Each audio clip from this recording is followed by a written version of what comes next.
unan a la formalidad. Le agradezco mucho a Daniel González, amigo de este programa, un buen amigo economista, especialista en el tema. Daniel, te saludo con afecto. ¿Qué tal, licenciado? Buenas tardes, a las órdenes. Gracias, muy amable. Daniel, tú has manejado, junto con tu esposa, que se dedican al análisis económico, regional sobre todo, infinidad de veces, lo que significa el fenómeno del ambulantaje como visto desde la perspectiva económica.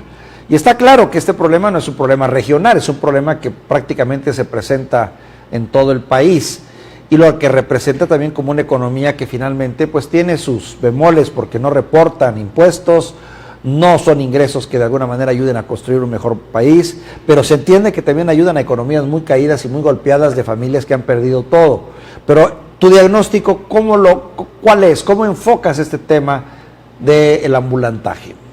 Bueno, antes que nada tenemos que ubicar el tema de la formalidad y de la informalidad, ¿no? El tema informal es cuando una unidad económica propiamente no está haciendo pago de sus impuestos, y en ese sentido los trabajadores que de esta unidad económica dependen no forman parte ni del Seguro Social ni de las prestaciones del Infonavit, etcétera, etcétera.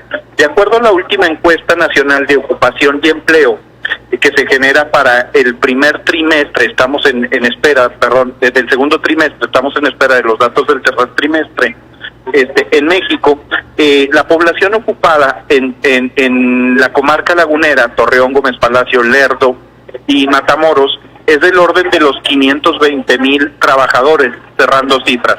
Pero cuando se checan los datos del empleo formal, según cifras del Instituto Mexicano del Seguro Social, estamos hablando de cifras cerradas en la laguna de 300,000 trabajadores.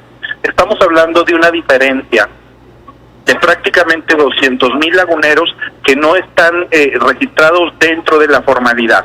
Y entre estos elementos está el tema del ambulantaje, pero también está el tema de la micro y pequeña empresa, que son organismos, unidades económicas que van entre los 0 y los 10 trabajadores, que es un tema muy importante, ¿no? Si recordamos, por ejemplo, que en el caso de la comarca lagunera tenemos registradas aproximadamente 50,000 unidades económicas, cerrando cifras, de las cuales estamos hablando que aproximadamente 24,000 de estas no están dentro de la formalidad en el caso de la comarca lagunera, según cifras de el DENUE, el Directorio de Unidades Económicas que presenta el INE.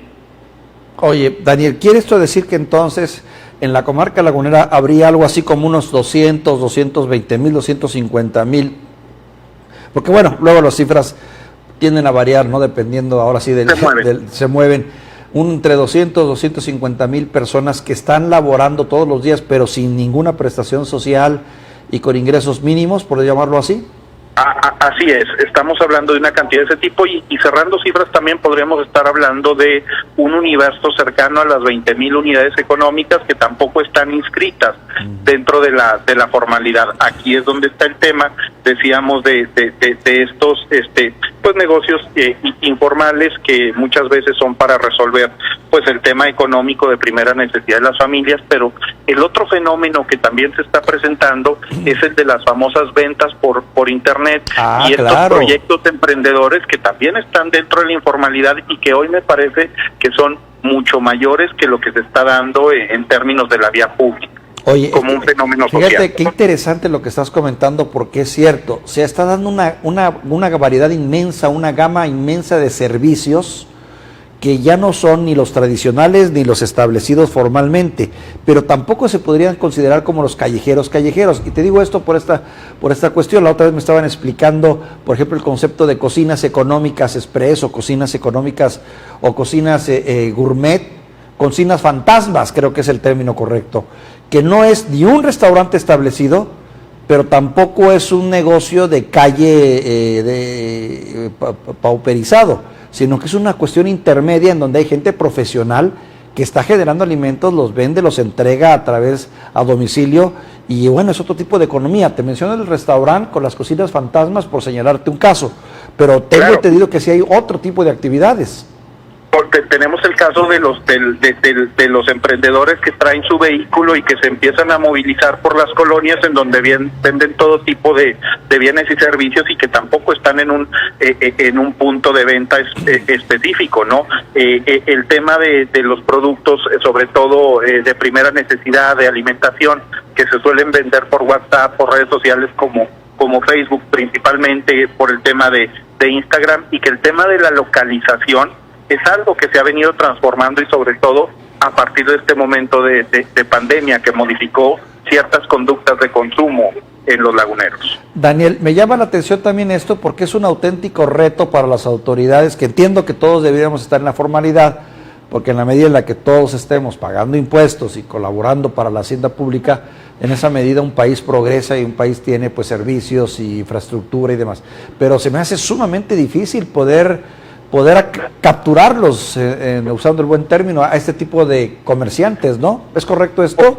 Estamos completamente de acuerdo. De ahí que la discusión en el tema de los impuestos en los últimos, 10, 15 años tiene que ver con gravar los impuestos indirectos, que tienen que ver directamente al consumo. Cada vez es más difícil gravar al sector empresarial el impuesto,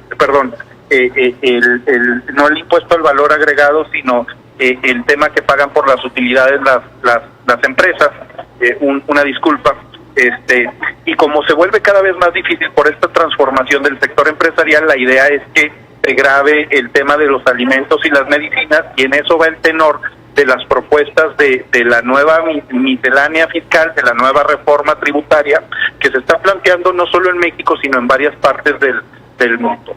Pero bajo esta premisa, Daniel, entonces, por puro sentido común, estaríamos pensando que lo que más le convendría, o lo mejor para este país y para todos, sería, por ejemplo, un IVA generalizado, ¿no?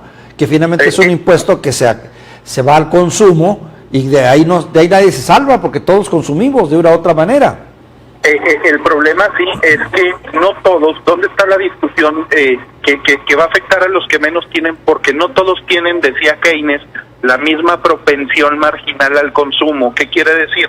Que una persona de menores ingresos, en el momento que se le grava, le va a afectar mucho más que a una persona de altos ingresos, ¿no? Y ahí el tema de la regresividad en las políticas fiscales, que también tiene que ser planteada en esta nueva circunstancia económica, ¿no? El tema de los famosos repecos, régimen de pequeño contribuyente, que desapareció en México hace algunos años, y que era precisamente el mecanismo para poder tratar de formalizar estos negocios que querían tener una oportunidad de crecimiento, y que hoy no tenemos ese esquema en la economía mexicana.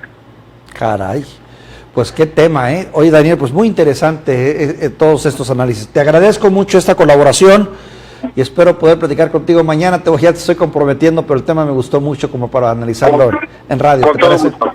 Gracias, Daniel. Me pongo en luego. contacto contigo. Muchas gracias, Daniel González. Muchas gracias, economista, amigo de este programa. Qué interesante el tema no es así nada más de criticar por criticar a los vendedores ambulantes. Hay que entender lo que hay detrás de esta realidad, que es una realidad de necesidad, de pauperización, de ingreso y de la necesidad de sobrevivir en circunstancias adversas. En fin, vamos a un recuento de notas breves.